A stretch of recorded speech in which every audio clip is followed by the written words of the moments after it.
चलो आज हम लोग बात करेंगे भूमि सुधार के उद्देश्य क्या थे ना।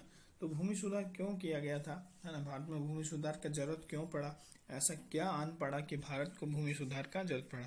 तो ये कहानी जो है औपनिवेशिक काल से चली आ रही है या उससे पहले भी थी, पर हम लोग मेनली डिस्कस करते हैं औपनिवेशिक काल से, क्योंकि उस औपनिवेशिक काल में जो है अंग्रेज लोग जो थे वो जमींदारों के एकदम दोस्ती थे। मतलब कुछ ही जमींदार जो होंगे उनके शायद दोस्ती ना हो, बाकी जमींदार और अंग्रेज लोगों की बहुत अच्छी दोस्ती थी, ठीक है।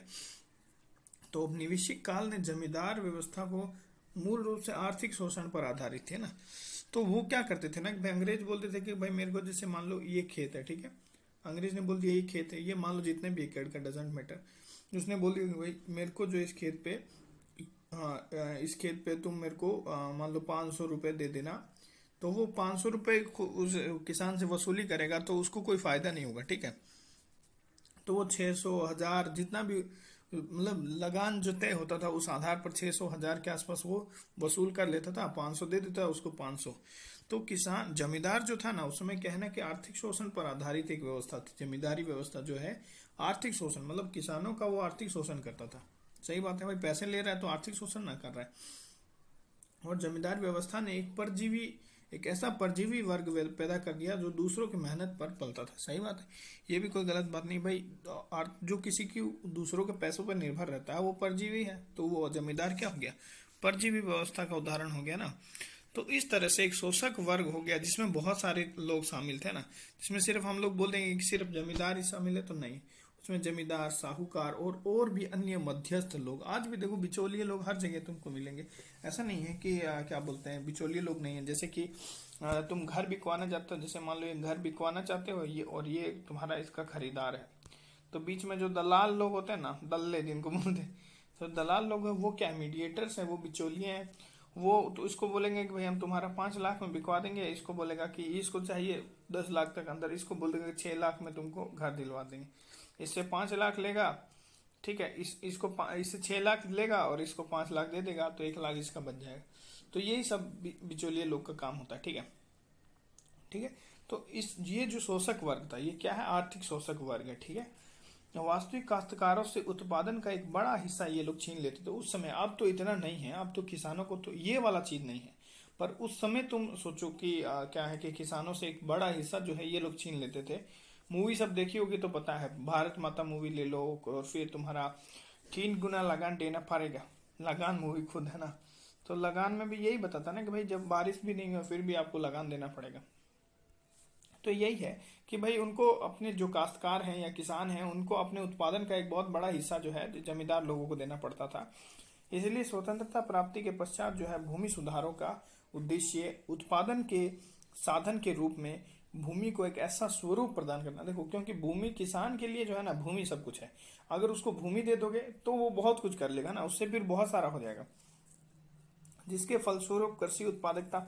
देखो आप भूमि सुधार से क्या हो सकता है, देखो भूमि सुधार से, है ना, देखो बहुत बड़ी भूमि है, ठीक है, बहुत ज्यादा बड़ी भूमि है। तो क्या होगा ना कि उसमें तुम फिर उतना सिंचाई करना, ये सब करना, उसको नॉर्मल मतलब जो ठीक ठीक में अगर उसको क्या नाम है कि भाग में बांट दोगे, भूमि सुधार कर दोगे, किसी किसान को दे दोगे, तो क्या हो जाएगा भाई, उस किसान का एक तो उत्पादकता वो उस पर बढ़ाने की सोचेगा, तो पहले उत्पादकता बढ़ेगी, है ना।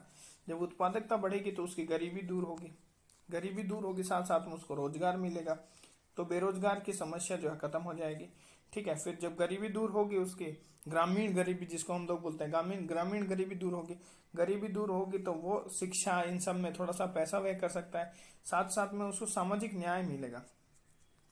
सामाजिक न्याय कैसे, जैसे कि भाई बाकी सब जो गांव के कुछ पैसे वाले लोग हैं उनकी तो आय अच्छी है पर उसकी तो नहीं है, तो उसकी भी थोड़ी आय अच्छी हो जाएगी, तो ये सामाजिक न्याय हो गया ना उनके लिए। तो देखो जब उत्पादकता अधिकतम हो जाएगी, तो मतलब वो अधिकतम की, इसलिए भूमि सुधार किए जाने से उनकी जो उत्पादकता है उसके अधिकतम किए जाने के चांस है। ग्रामीण निर्धनता को कम किया जा सकता है। सही बात है, जब भाई किसान को उत्पादकता मिलेगी, उससे पैसे आएंगे तो जो ग्रामीण निर्धनता है उसको हम लोग कम कर पाएंगे, ठीक है। सामाजिक न्याय इन द सेंस कि भाई जो भूमिहीन किसान थे उनको भूमि मिल गई, है ना, अब वो वंचित तो नहीं है बाकी सबके जैसे, तो ये उनके लिए सामाजिक न्याय हो गया। और आर्थिक समानता कैसे कि भाई जैसे ये जिस भूमिहीन है, अब इसके पास भी पैसे आने लगे है ना, तो दूसरे लोगों को जैसे इसके पास भी पैसे हैं, तो ये आर्थिक समानता को स्थापित किया जा सकता है। तो क्या क्या चीज हमने चार बताई कि देखो, उत्पादकता अधिकतम हो सकती है, उत्पादकता बढ़ेगी, निर्धनता कम होगी। जब उत्पादकता बढ़ेगी तो ऑब्वियसली पैसे आएंगे, तो निर्धनता उससे संबंधित हो गया। जब निर्धनता कमी होगी, ग्रामीण निर्धनता कम होगी, तो आर्थिक समानता बोल सकते हो, है ना, आर्थिक समानता को। और फिर सामाजिक न्याय भी हो जाएगा ना, कि भाई कोई गरीब नहीं है, कोई सब मेंटेन हो रहा है, सब बराबर हो रहे हैं, तो ये सामाजिक न्याय का एक उदाहरण हो जाएगा। अब भूमि सुधारों के प्रमुख उद्देश्य निम्नलिखित है। अब इसके क्या उद्देश्य थे, सरकार ऐसा क्यों करना चाह रही थी, सरकार का क्या इसके पीछे मतलब क्या बोलते हैं कि क्या इसके पीछे करने का मोटिव क्या था। ठीक है, तो अब हम उसको ब्रॉडली उसको हम लोग देखेंगे। ठीक है, देखो पुरानी देखो एक तो क्या था ना कि पुरानी जो भूधारण व्यवस्था थी उसमें कितना कितना कट्ठा जो है जमीन जो रहती थी किस जमींदार के पास, और जब तक भाई भूमि जो है ना, ये पुरानी व्यवस्था थी। अब हमने क्या कर दिया ना सरकार ने कि भाई थोड़ा जमीन को एक लिमिट कर दिया कि भाई इतना ही लिमिट जो एक जमींदार रख सकता है, उसके बाद में जो बाकी जो जमीन है वो सरकार आ जाएगी, और सरकार जो भूमिहीन किसान है उनको दे देगी। तो उनको फायदा होगा, उनकी गरीबी दूर होगी, आर्थिक समानता आएगी, है ना, और सामाजिक न्याय मिलेगा उनको।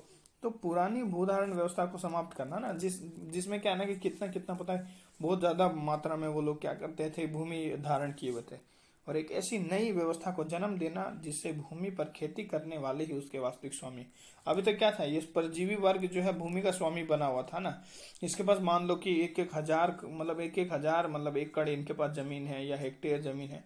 तो अब इनको मान लो कम करके, जैसे मान लो एक लिमिट लगा दिया। अब ये लिमिट जो मैं बता रहा हूँ वो नहीं है, बस एक एग्जाम्पल के तौर पर मान लो कि उसको बोलिए 500 एकड़ आप जमीन रख सकते हो, ये एग्जाम्पल के तौर पर, ये क्या आधिकारिक आंकड़ा नहीं है। तो 500 एकड़ जो बच गया, जो वो किस सरकार अपने अधिग्रहण कर लेगी और जो भूमिहीन किसान है उनको देगी। तो फिर उस जो भूमिहीन किसान था उसकी जो है उत्पादकता करेगा, गरीबी उसकी खत्म होगी। तो पुरानी जो भूधारण, पहला तो सरकार का ये मोटिव था कि जो पुरानी भूधारण व्यवस्था है, जो जमींदारी व्यवस्था के पर आधारित है, उसको हटाओ, और क्या है ना कि भूमि पर खेती करने वाले को ही उसका वास्तविक स्वामी बनाओ। ठीक है, पहला का उद्देश्य ये था। दूसरे उद्देश्य यह था कि भू व्यवस्था के अंतर्गत होने वाले सभी प्रकार के शोषण व सामाजिक अन्याय को समाप्त करना। जैसे कि आर्थिक शोषण होता है ना, आर्थिक शोषण, सामाजिक शोषण उनका होता है, और सामाजिक अन्याय को समाप्त करना, और क्या बोलते हैं आर्थिक समानता लाना, ये सब जो है सरकार का एक मोटिव था। भूमिहीन किसानों व काश्तकारों को भूमि वितरण करके सामाजिक व आर्थिक समानता सुनिश्चित करना ना, भाई जो भूमिहीन किसान है उनको भाई भूमि देना है अपने को, है ना। तो वही यही सब काम करना, जिससे क्या होगा, ग्रामीण गरीबी कम हो जाएगी, बेरोजगारी की समस्या भी हल हो जाएगी, है कि नहीं भाई। जब काम रहेगा, जब लोगों के पास खेत रहेगा तो काम रहेगा, काम रहेगा तो बेरोजगारी नहीं होगा, बेरोजगारी नहीं होगा तो गरीबी नहीं होगा, है ना। बेरोजगार काम होता रहेगा तो पैसे आते रहेंगे, पैसे आते रहेंगे, गरीबी दूर हो जाएगी। और क्या करना था हम लोगों को, प्राकृतिक संसाधनों का न्यायपूर्ण वितरण।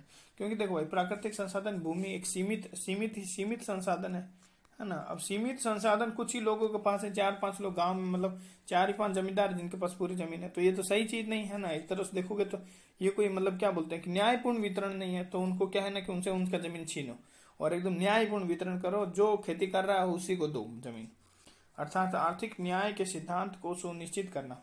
सही बात है, आर्थिक न्याय, क्योंकि सबके पास पैसा होना चाहिए। 4-5 लोग जो है बहुत सारा पैसा रखा है, बाकी लोगों के पास पैसा नहीं, तो आर्थिक न्याय को भी सुनिश्चित करना। भूमि का स्वामित्व प्रदान करके काश्तकारों की स्थिति को मजबूत करना, है ना। सही बात है, भूमि का स्वामित्व अगर स्वामी बना देगा किसान को, तो वो उनकी स्थिति मजबूत हो जाएगी, है ना। यह बात भी सही है। अब देखो, काश्तकारों के द्वारा भूस्वामियों को दिए जाने वाले लगान को नियमित करना, साथ साथ में क्या है, लगान, 3 गुना लगान देना पड़ेगा। तो वो ये जो लाइन मेरे को बहुत अच्छा लगता है, मतलब काश्तकारों के द्वारा जो भूस्वामियों को दिए जाने वाले लगान है उसको भी नियमित करना, है ना। साथ साथ में भाई काश्तकार जो है भूमि को, भूस्वामी जो है, जैसे मान लो जमींदार हो गए, उनको क्या है लगान ना देता था, तो उस लगान को भी नियमित करना। ग्रामीण जनसंख्या के सभी वर्गों को समान अधिकार व समान अवसर प्रदान करके सामाजिक न्याय स्थापित करना। समझे, सभी जितने भी वर्ग हैं उन सबको समान अधिकार और समान अवसर प्रदान करो ना, ताकि सामाजिक न्याय का स्थापना की जा सके। जनजातियों के हितों की रक्षा, साथ साथ में SC ST जो है, मतलब उन जनजाति लोग जो है उनके भी क्या बोलते हैं कि अधिकार को सुरक्षित किया जाए, उनके भी हितों की रक्षा की जाए। और धनी वर्ग को जनजातियों की भूमि को हथियाने से रोकना। ठीक है। नॉर्मली क्या होता है ना कि जो गरीब इंसान होता है कहीं ना कहीं फंस जाता है, जैसे शादी किया तो उसके ऊपर कर्जा हो गया है ना, तो शादी कर्ज किया अपनी बेटी का, जनजातीय लोग के रहते हैं, ठीक है, जैसे मान लो कर्जा हो गया तो उनपे, तो फिर मान लो फसल नहीं हुई 1-2 साल, कुछ अकाल पड़ गया, कुछ और कारण हो गया, तो वो क्या धीरे धीरे क्या है ना कि जो धनी वर्ग है उसके क्या बोलते हैं कुचक्कर में फंस जाते हैं और फाइनली उनको अपना जमीन बेचना पड़ता है। तो उस जमीन को हथियाने से रोकना उन धनी वर्गों से, ठीक है। कृषि उत्पादकता को बढ़ाने का प्रयास करना, एग्रीकल्चर प्रोडक्टिविटी को भी बढ़ाने का कोशिश करना, जिससे क्या होगा कि भाई आने वाले समय में उन किसानों का जो आर्थिक जीवन है उनका आर्थिक रूप से वो मजबूत हो जाए, ठीक है। और सार्वजनिक भूमियों का विकास करना, है ना। सार्वजनिक मतलब पब्लिक जो ज्यादा होना चाहिए, जैसे मान लो कि एक ही ये भूमि है, इस पे 4 लोग मिलकर आराम से काम कर रहे हैं, ठीक है। तो मतलब जैसे ये पानी का सिंचाई का ये कर दे रहा है, सार्वजनिक जो रहता है ना थोड़ा सा पब्लिक टाइप में, है ना। सार्वजनिक भूमियों का विकास करना, ये भी थोड़ा सा था। और सॉरी वो सार्वजनिक भूमि था, पब्लिक वाला मैंने थोड़ा अलग बता दिया, सॉरी उसके लिए। ग्रामीण गरीबी को दूर करना है, तो पहले भी डिस्कस हो चुका है। ये सुनिश्चित करना कि ग्रामीण किसान के पास कम से कम भूमि का एक टुकड़ा अवश्य हो, मतलब ये कम से कम निर्धारित करना कि कम से कम एक तो छोटा टुकड़ा जितना भी हो, मतलब 1-2 हेक्टेयर जो भी, 1-2 एकड़ जो भी, कितना मतलब कम से कम उनके पास हो कुछ जमीन, ये निर्धारित करना। तो ये कम से कम जो है हम लोग देखें कि भूमि सुधार के उद्देश्य क्या थे, ठीक है। अब हम नया जो टॉपिक लेके आएंगे उसमें और ज़्यादा, अगर किसी को इसमें प्रॉब्लम होता तो मेरे को बता दें। Thank you.